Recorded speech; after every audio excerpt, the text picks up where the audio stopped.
Okay, hello everyone. Welcome to Empower 2021. My name is Mihe An. I am Director of Marketing at ProServeIT. My team of 8 and myself put together this event for you. Hope that you can enjoy the content, the experience, the event throughout the day today. So let's get started. You sure?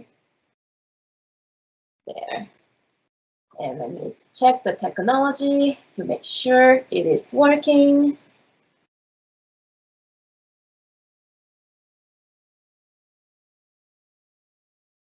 Okay. Okay, it seems to be working. Amazing. Okay, so this session today at 9:30 a.m. Eastern Time, early in the morning, thank you for joining, is for marketers. Anyone who has marketing as full-time responsibility or part-time responsibilities, because I know some of you wear many different hats. This session is for you. If you're one of them doing marketing, then it is for you. As I was preparing for the session, I thought about all the sessions that I attended in the past that I enjoyed the most. And there are 3 commonalities. One, they were short. They didn't try to pack too much info and they were not too long because our attention span is getting shorter. And 2, they provided a framework that I could easily bring back to my work and relatively easily apply. And 3, they shared additional resources that I could consume on my own. So that's exactly what I'm going to do during my session. Okay, so the 6 p.m. framework is the framework and the only framework that I will cover in the session. And 6 p.m. it means 6 pillar marketing framework. I try to think about some good name, the catchy name that you can easily remember. And I thought 6 p.m. That's a good name. Usually for desk workers, like many marketers out there, 6 p.m. after work, you get to be with family and have a nice meal, maybe with even a glass of nice wine. So good time of the day, yeah, 6 p.m. So hopefully after that, you can easily remember the name. Okay, so I'm comparing marketing to a house here with this framework. Your house needs solid foundation. Your marketing also needs solid foundation. And for your marketing, the foundation is branding. And when people hear branding, the word branding, the first thing probably comes to their mind is more a visual identity, like logo, colors, template. But branding is more than that. Branding is establishing desired perception with your target audience. So it is about having clear mission and purpose, having clear specific target audience, and creating desired perception with them. So with that solid foundation, now you have living area of your house. And that for marketing is marketing strategy. And your marketing strategy needs to have 4 different things, 4 pillars. You first need to be able to attract your target audience. And after you attract your target audience, you need to be able to engage your attracted audience. And then you need to be able to delight your engaged audience. And you also need to grow with your delighted audience. And on top of all of this, now you have data. That's your roof. We marketers know that not everything we do in marketing can be tracked and measured, which is time to time very frustrating, right? Hard to prove ROI. But these days, with the right tool and technology, many things in marketing can be tracked and measured and analyzed. And we do want to do that. We do want to analyze our data. We do want to collect and analyze so that way we can optimize everything that we do under the roof. So that way we can be resource efficient, whether it is time or money. We want to be efficient and bring a higher ROI for our organization. So to make the framework more real, let's talk about a scenario. So Kick Talks is an imaginary nonprofit that I came up with for the session. So Kick Talks, their mission statement is that we are dedicated to making our communities healthier by kicking out toxic chemicals from everyday products. And their marketing lead is Sam. So Sam and her team, they first looked at the mission and their purpose.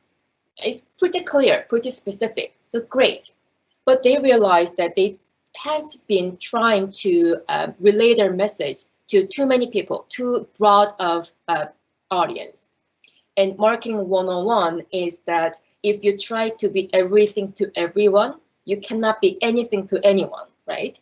So they had to narrow down their target audience to be a lot more specific. And they realized that the specific target audience that they want to communicate with and work with are those moms in urban areas who are concerned about their kids' health and worry about the chemicals in the products that their kids are playing with. So great, now it's a lot more specific. And with that, they looked at their visual identity, brand identity, and their visual identity was outdated and more rigid and masculine than their target audience would appreciate and resonate with. So they went through a rebranding exercise to create a brand new logo and a new website. So now they have strong foundation there. And with that, now they want to attract their specific target audience to TikTok, to their organization. How they do that? Now they have a new website with search engine optimization. They can attract a lot more people to their website, and the right people. Not everyone, but the right people. And to do that, they need to have good content marketing going. Without good content, it's hard to attract people to your website these days, yeah? So they decided to do blog posting, blogging on a weekly basis. So every week there's fresh content go out there on their website that people can search on Google and they can find that content and they can come to TikTok's website. And on every single blog, they have subscription button. So if their target audience who come to their blog and they consume the content and they love it, they like it, it is exactly what they wanted, and they trust TikToks, then they can subscribe to their blogs to get email newsletters on an ongoing basis to have that relevant information they're looking for right in their inbox. So there, now TikToks is attracting the right target audience to their organization. After that, let's talk about another imaginary person, Michelle. Michelle is one of the people in the target audience group that TikToks is trying to attract. She came to the blog post multiple times and she loves it and she subscribed to the blog, so now she's a subscriber. And now TikToks is trying to raise funds because that's how they can scale their mission. So they decided to do fundraising event, these days virtual event. So virtual event, fundraising event they're hosting. Who they want to invite first, who they want to prioritize in terms of outreach, engagement to bring people to their event, their subscribers. Already the supporters of their organization, they want to reach out to those people first. And to do that, instead of mass outreach, for those fans like Michelle, they want to do personal outreach to build a stronger relationship with her and also make her feel special and heard. So that's what they do to engage that attracted audience, Michelle, and people like Michelle further engage with their organization. And now Michelle and people like Michelle are coming to fundraising event. Great, I got this personal invite and I'm supporting their cause and I'm happy to attend the fundraising event. So she is there and people like her there. How do we delight those highly engaged audience? We want to make sure consistent brand experience that they experience. Because one thing that marketers need to pay attention is when we think about it, the first impression with our organization, usually we marketers manage. Many people find us by Googling the relevant topic and they come to our website and that's their first impression. And personal outreach, that can be the first real personal human-to-human interaction that they have with our organization. So the marketing team owns that. But we want to be aligned with the rest of the organization. So that way, that first impression, that amazing experience, first impression that we built can be consistent throughout our audience's experience with the organization. So that we want to internally be aligned. And by doing that, there's no disconnection, there's no confusion from the audience perspective. Oh yeah, every time that I engage with this organization, this brand, it is consistent. I'm not confused. This is what I want. This is what I want to support.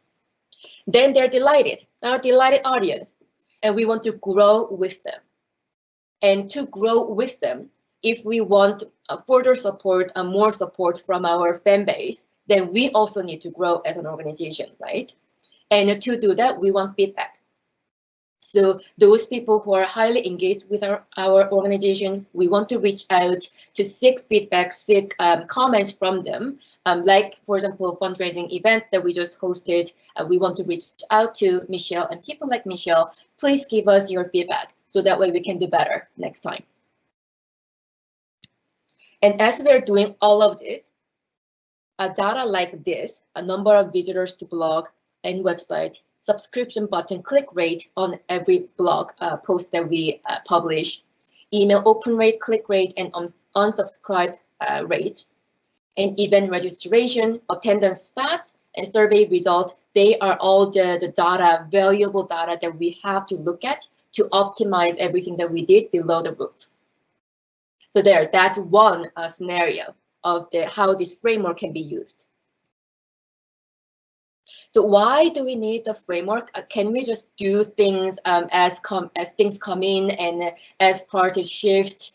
Not really if we want to be efficient. So marketing is really broad, right? There's so many things involved in marketing, and also that's marketing technology. How many technologies that we have now, and brand new technology constantly comes out. And so, the shiny ball syndrome, new shiny things always come up in marketing. We need to pay attention to that, but we cannot be swayed by that all the time, because then we lose focus, we lose efficiency, and that's a very easy way to get lost and waste a lot of resources.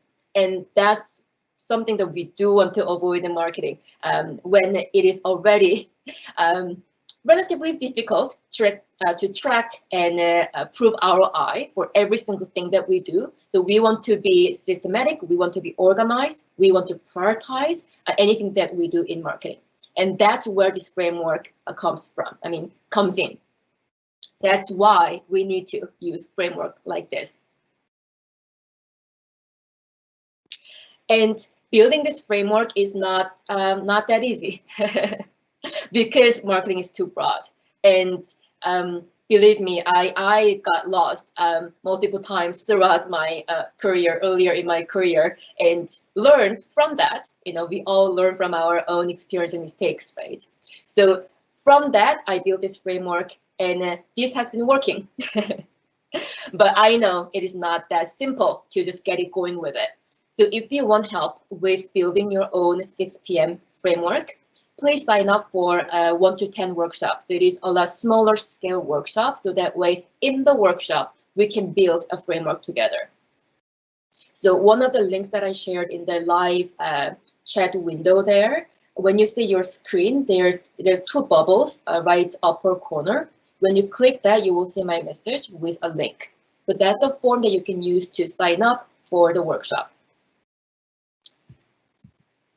Okay. So 3 more slides.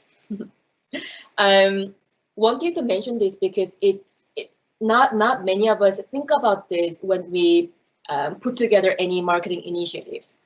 Study shows that 95% of purchasing decisions are subconscious. So we think we make decisions based on logic, but we humans feel, and we make decisions more based on how things make us feel, and logic comes next. So let's think about this framework from your audience perspective, not from our marketer's perspective, but from audience perspective. We want to make our audience feel like this throughout their journey with us. So for the foundation, when we try to establish the desired perception with our target audience, we want our audience to feel, I can relate to them. And throughout the living area, the marketing strategy, we want our audience to feel, I find what they say is interesting. I think they are personable and helpful. I have a good experience with this organization. I want to continue working with them. And as we work with our data, we want our audience to feel that I find what they continue to share smart and relevant. So this view is completely from our audience perspective. And we want to think about this when we come up with our marketing initiatives and build this framework. Last slide before the additional resources slide. Key takeaways. If you don't remember anything from the session, let's remember this, please. And now this is a view, our own view. We talked about our audience's perspective here, and now this is our own view, marketer's view. So as a marketer, for each of the pillars within this framework, for the establishing desired perception, we want to be authentic. Without being authentic, we cannot really establish that specific desired perception with a specific target audience. So let's be authentic. To attract our target audience, we want to have a clear call to action, because too many call to actions, too many actions that we want people to take, people get confused. So we want to have a clear call to action. And to engage those attracted audience, we want to build relationships. We are humans. Humans need to want to build relationships. So let's treat our attracted audience like humans. And to delight those engaged audience, we want to build optimal audience experience. And to grow with our audience, we cannot be a stranger to them. We need to continue to engage with them, continue to hear from them, and continue to grow with them. And their opinion matters, right? Their feedback matters, and that helps us grow as an organization. And at the roof, at the top, the data. With the data, we do want to optimize everything that we do in marketing. Okay, so as promised, here is a list of some of the books that I absolutely adore, that I want to recommend. Some I recently read, some I recently reread, so additional resources. But if you want to continue to receive more additional resources like book or podcast recommendations, marketing trends and news, and templates for the 6 p.m. framework that we just went through, and virtual event tips and templates. I know many nonprofits are trying to shift to virtual events and continue the fundraising effort. So tips and templates that we went through, we learned, and like SEO tips. If you want to receive those on a regular basis, please sign up for the Top Shelf Marketing newsletter. And to sign up for the newsletter, nothing else to do, just type your email address in the live Q&A box on your right-hand side. Again, if you look at the 2 bubbles at the top right corner, if you click that, you will be able to type something in, and only I can see your email address, nobody else can see. So please put your email address there, and we will make sure that you are subscribed to the newsletter, and it is monthly newsletter. And another thing that I put at the live Q&A section at the very beginning of the session is link to my LinkedIn. Throughout the event planning journey, Empower 2021 event planning journey, I wrote a daily journal in January, starting beginning of January, to document what we've done, the decisions that we've made, and the learnings that we went through. So if you want to have a look at that, please connect with me, so that way you can see the daily journal, and I will continue to post more information about our virtual event journey, so that way you can learn from our experience. Okay, that's that. Thank you very much for joining me for the session. Because we are almost at time, I will not go through the Q&A, but I will make sure to review your questions and get back to you via email. Thank you very much. I really hope that you enjoy throughout the day. Thank you.